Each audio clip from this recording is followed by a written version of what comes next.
Wolf, player and coach. February 10, 2019. Pleasant Grove, Utah, USA. 12-year-old Jacob Christensen pushed his way through the church hallway after Sunday meetings. He was almost out the glass door of the entryway when Bishop Worthlen called his name. "I hear you're pretty good at basketball," Bishop Worthlen said to Jacob. "How would you like to be in charge of the ward's team for the 11 and 12-year-old boys?" "I'm not all that good," replied Jacob. "Well, you're probably the best we've got. How about teaching the other boys a little bit? Let's see, we've got you, Derek, Chase, Alejandro, Zax, Connor, and Seb. Oh yeah, and Seb. Don't we need one of the adults as a coach?" "Nah, you can be a player and the coach. The most important thing is getting all the boys to the games." Jacob did not think he could say no, so he replied, "I guess so, if you really want me to." "Great! Maybe get together for a practice before your first game." When Jacob found his mom, he told her all about what Bishop Worthlen asked him. She nodded, like she was impressed. "I don't think I can do it," said Jacob. "I'm not that good of a player, and now he wants me to be a coach, too." "It'll be fun. No one cares if you're very good. It's mostly about getting together and learning teamwork," said his mom.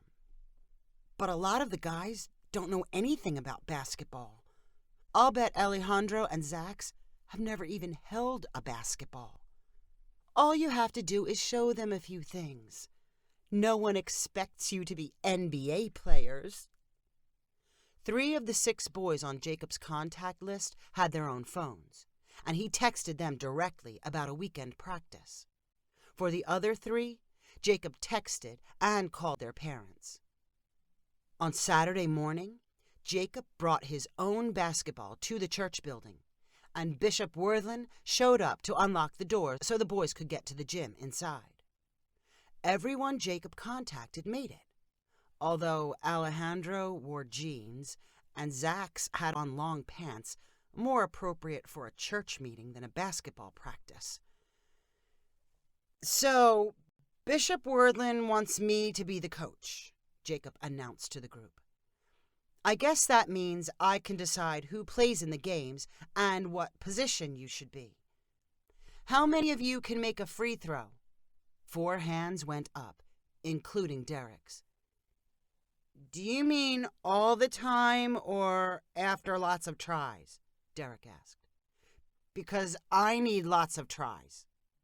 Jacob remembered some of his first practices when he played for his middle school team. Their coach began with everyone attempting baskets from different spots. Jacob thought that was a pretty good way to start with his team. "Okay, let's each take a turn shooting from different places," he called out. "Then we can kind of see what we have to work with." All 7 boys tried shots from close to the basket, and then farther and farther out until they reached the 3-point line. 3 of the boys were almost helpless, no matter how close they were. Even underhanded, Zax could barely hit the backboard. Jacob made some obvious conclusions. "Okay, Zax, Alejandro, and Seb are going to be our defensive specialists. Your job is always to block shots and steal the ball. Then you pass it to the offensive specialists. They'll make the baskets." After shooting, Jacob introduced Alejandro and Zax to dribbling and let them jog around the court, bouncing the ball. Then they all practiced passing and guarding and getting into other people's way. "How did it go yesterday?" Bishop Worthlen asked Jacob the next day. "I don't think we'll be very good," Jacob answered honestly. "The most important thing is having fun," replied Bishop Worthlen. "Win if you can, but just get everyone to show up. Your first game is Wednesday night in this building." Jacob texted and called all the members of his team like he had for the first practice. On Wednesday, 5 people, including Jacob, showed up. They were missing 2 of their best shooters. "Remember, when you get the ball, pass it to Derek or me to make the shot," Jacob reminded the other players. The team they were playing, Pleasant Grove 14th Ward, had boys who were at least a head taller than Jacob. A third of the way into the game, they realized that only Derek and Jacob were taking shots at the hoop. After that, whenever Jacob had the ball, at least 2 of the 14th Ward players surrounded him. Based on the other team's height and experience advantage, the game was remarkably close. The final score was 40-20, and Jacob tried not to look too disappointed while congratulating the other players. On his way off the court, he was stopped by one of the adults who kept score. "Who's your team coach, son?" asked the scorer. "I guess I am." "Oh, yeah? Then congrats on your first win." "But we lost, 40-20. The other team had to forfeit. They didn't have enough players your age who showed up. They were playing with a couple of 14-year-olds. We let the game go on for the heck of it, but officially, you won." Jacob was not sure whether to be proud of the team or not. When he told Bishop Wordlin the result, Bishop Wordlin had no problem feeling happy about the win. "See? I told you the most important thing was showing up and having fun. Consistency counts in these games." "How many more do we have to play?" "All the other wards in the stake. 8 more games. Maybe you'll even be stake champions." The next game was on a Saturday morning at a different church building. Jacob called and texted reminders to his teammates, and then found a second parent in addition to his mom who was willing to drive to the new building. A different collection of 5 players arrived at the game to face a team of 12 boys from Pleasant Grove 3rd Ward. The 3rd Ward team had an adult coach who insisted that all his players should get the same amount of playing time. Some of his players were as bad as Zach's and Alejandro at shooting and dribbling, so the game stayed close until the very end. Jacob made the winning shot to put his team ahead 38-36. For the next 4 weeks, Jacob's team played another 7 games against all the wards that made up the Pleasant Grove South Stake. They had 5 eligible players at every game, even though they cut it very close a couple of times, with some of their players showing up with less than a minute to spare. Their final record was 7 wins and 2 losses. 5 of the wins were by forfeit. Although the final results did not count, Jacob's team ended up playing all the forfeited games against makeshift teams from the other wards. It made for good practice, and Jacob was sure his team was getting better. Zach's and Alejandro could actually hit the rim sometimes when throwing up a shot. When the 9-game season was over, Bishop Wordlin called a special meeting with the team. "Someone told me the final results, and you have the best record in the entire stake," Bishop Wordlin announced excitedly. "That means you get to play in the regional tournament. Your first game is against the winner from the Pleasant Grove North Stake." "Do we have to play?" asked Alejandro. Bishop Wordlin laughed. "No, you don't have to play, but you should want to play. You won. You get to represent our stake. Don't you think that's amazing?" "Yeah, I guess," said Alejandro with a shrug. "Is there a prize or something?" "How about this? If you win your next game, I'll take you all out for pizza and ice cream." The boys sitting around Jacob agreed they would definitely like the pizza and ice cream. "I have something special for Jacob right now," continued Bishop Wordlin. "He's been your coach and a player this whole time.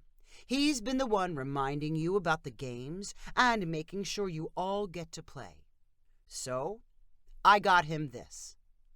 Bishop Worthlen pulled a small silver wolf statue from the bag he was holding.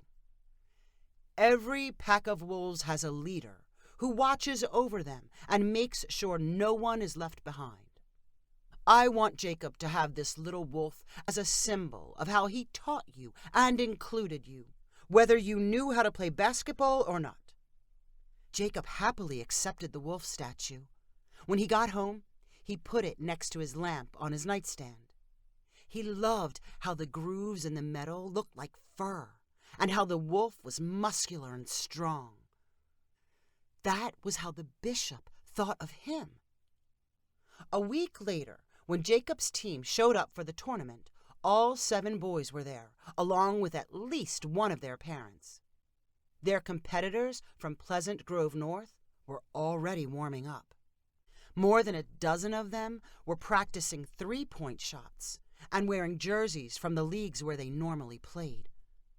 A couple of kids had to be over 6 feet tall. Jacob walked over to the scorekeeper's table and found someone who looked to be in charge.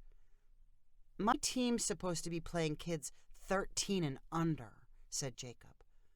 "Are those guys all 13 and under?" "As far as I know," said the scorekeeper. When it was time to start, the 5 tallest players for the other team walked out on the court. Jacob figured his team needed to start with their best lineup, so he had Zach's and Alejandro sit out. It did not help. The game was a blowout from the opening whistle. The Pleasant Grove North kids took most of their shots from the 3-point line and kept blocking or stealing the ball from Jacob's team. Jacob called timeout. "We don't have a chance against these guys," Derek said to Jacob as the team huddled up. "I know.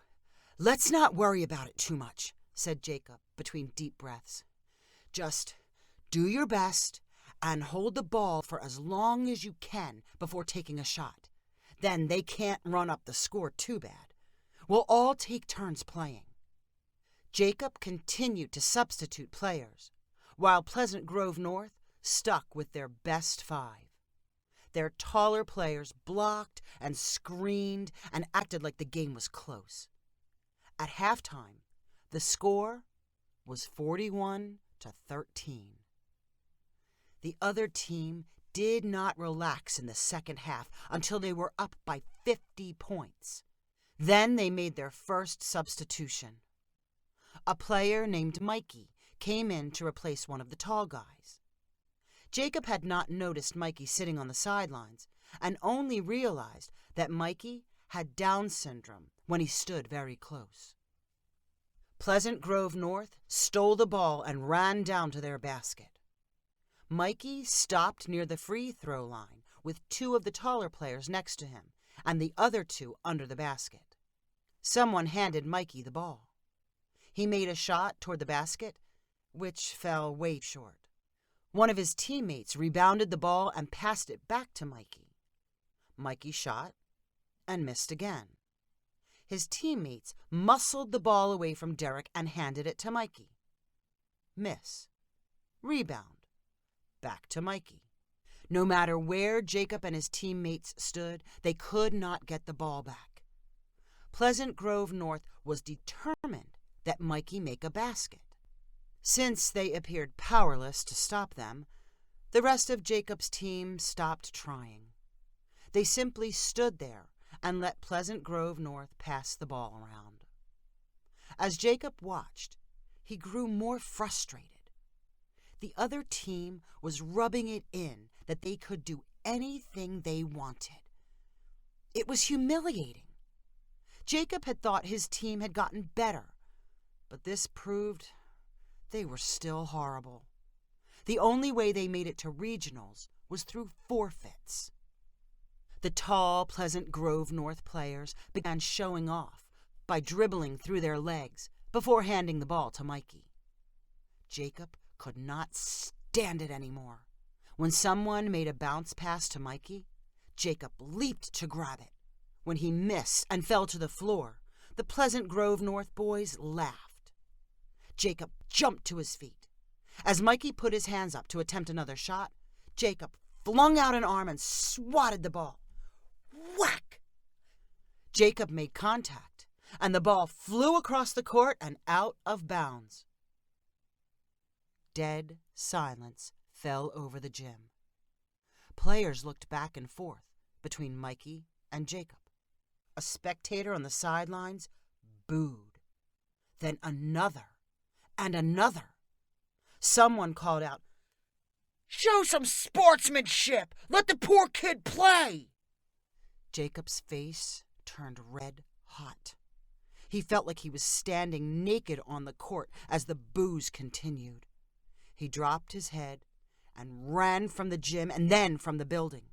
He did not stop until he was in front of his mom's minivan. The door was unlocked, so he climbed inside and slammed the door shut. Jacob dropped to the floor below the back seat so no one could see him. He wiped at the tears streaming down his burning cheeks. He thought of the silver wolf next to his bed.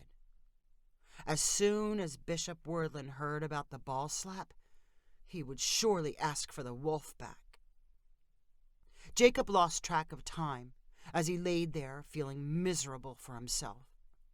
Suddenly, the minivan door sprung open. His mom stood outside. Next to her was Mikey and two adults who had to be his parents. Mikey held a small basketball and smiled broadly.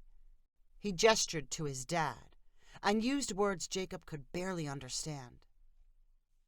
"Mikey wanted to come and meet you," Mikey's dad said to Jacob. "He was worried that you felt bad about what happened." Jacob tried wiping his wet face again to hide his crying. "Mikey says you shouldn't feel bad," continued Mikey's dad. "He wants people to treat him like a real player. He says he wishes he was on your team. He likes how you let everyone play, and not just at the end." "Thanks," said Jacob, looking shyly at Mikey. "He wants you to have his Utah Jazz basketball.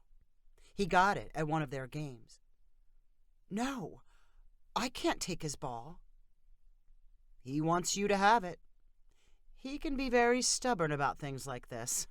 He won't take no for an answer." Mikey held out the ball eagerly, and Jacob accepted it with a lump in his throat. "Thanks a lot," he said to Mikey. "I know exactly where I'll keep it." The ball was given a permanent home right next to Jacob's bed. It sat near the silver wolf, which Bishop Worthlin did not want back after all.